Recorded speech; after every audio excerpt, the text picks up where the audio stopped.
For those of you who are new to the channel, let's take this car cover off and let's see what we're working with. Check that out, by the way. 3D printed that at work. This is my 1982 Volkswagen Rabbit.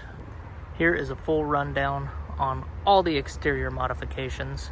First, door handles. Next, coilovers and wheels and tires to lower it and make it look sleek. And then we painted the wheels. Look at how nice those look. And then we painted the car. And a pretty dang good looking color if you ask me. As you can see, we got some hood louvers. And then we got a random hole right there. I wonder why that is. And if you are an OG and you have been here since the beginning of this build, leave a comment below. If not, I know you guys aren't here anymore. Don't worry, the paint isn't messed up. It's just dirty. Let's see what's under the hood.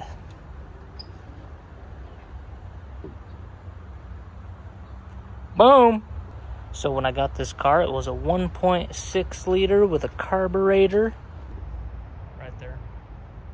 That thing was pretty peppy, but the whole point in buying a Mark 1 for me was to do a motor swap. The motor swap I chose is not the one I wanted, but it is the most budget friendly. I did the 2.0 ABA swap. This is an OBD2 motor. So this car is an 82, but now has OBD2, and I can scan it, which is pretty cool. These motors essentially just go right in here with not really anything customized, just little parts from different generations of Volkswagens. For example, where is it? The water pump down there, the pulley is from a VR6, so it's pretty cool. And this throttle cable is from a Scirocco. Anyway, I'm getting ahead of myself here. I could talk about this all day, but the basics. We got a 2.0 motor. It was not fast enough, but for those who like a little bit of pickup, this will do it. It wasn't enough for me, so I put a turbo on it, and I had like a little 1.8T intercooler sitting right here. I raced an Audi S4 with the V8, and I gapped him pretty good.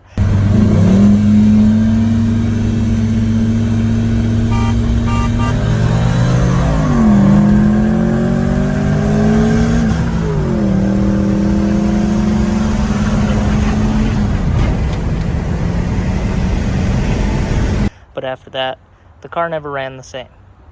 I mean, it ran pretty good, but there was always this big white smoke blowing out the tailpipe.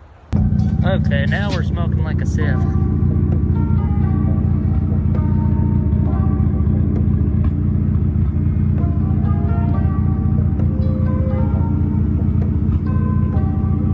So as an excuse, I decided I needed to build the head. You know, I need a 2.76 turbo cam for no reason. Well, there is a reason. You got a big old turbo on the back of there. And because it sounds cool. So I redid the valves. Well, I didn't redo them. I just cleaned them. And then I lapped the valve seats and put heavy-duty dual valve springs and did the 2.76 turbo cam.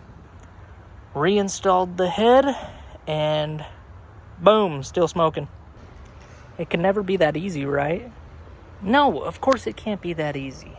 So, did a compression test. Can't remember off the top of my head what the compression was, but it was like 130, 60, 30, 126, something like that.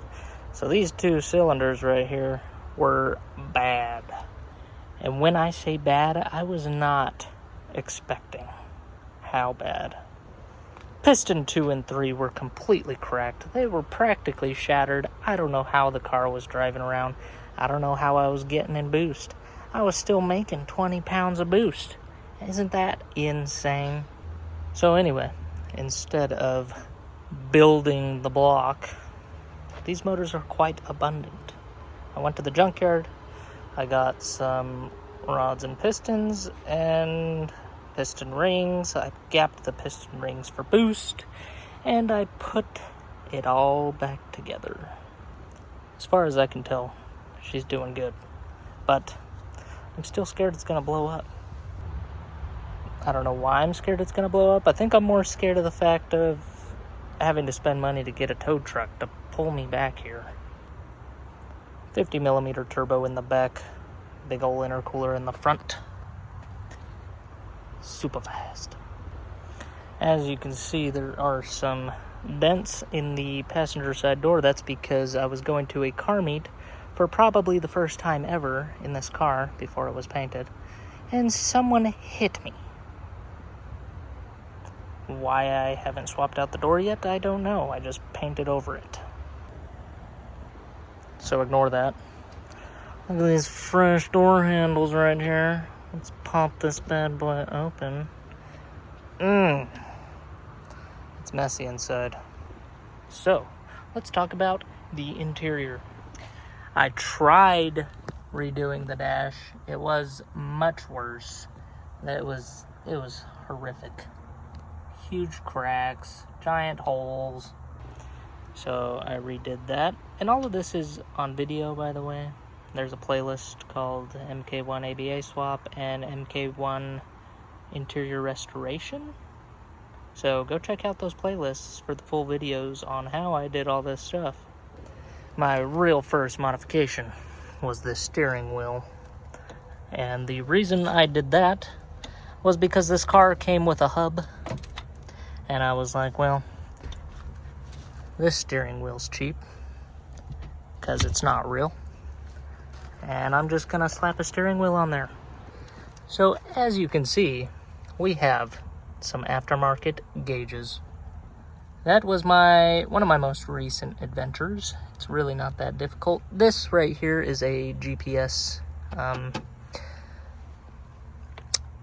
speedometer. I don't know why I couldn't get that out. That is my RPM gauge. That is hooked up to my coil pack, I think is what we're calling it. We got my temperature gauge in Celsius for some reason. My boost gauge, Harbor Freight, bro. AM AFR gauge, because race car. That switch right there is for my fan. Now let's talk about these seats here. These seats are out of a Mazda RX-8. I just keep drawing blanks. Yep, Mazda RX-8. Got these from the junkyard for $60 or something like that. So these were cheap. And this car came with a seat bracket, but it was missing the passenger side, so I had to order that. But yeah, these seat brackets are Planted Technology is the brand, and I cut the stock brackets off the rails of these RX-8 seats and bolted them up to the Planted Technology seat brackets, and man, these things are super sick. Headliner, non-existent. Yeah, I don't think I'll ever get around to putting a headliner in here. But anyway, let's start this bad girl up so you can hear that 276 turbo cam. Also, I did the full exhaust. It's a 2.5 inch straight pipe from the turbo, and it sounds pretty good. Typically starts up every time, so...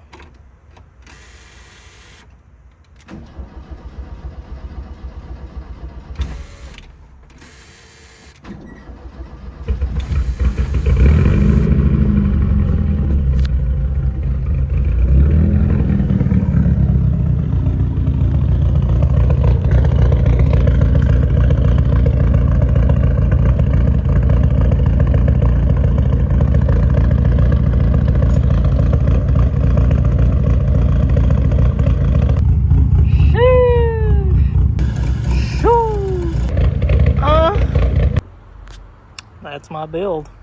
Let me know what you guys think in the comments. Like and subscribe. And hopefully I'll see you guys in a future video.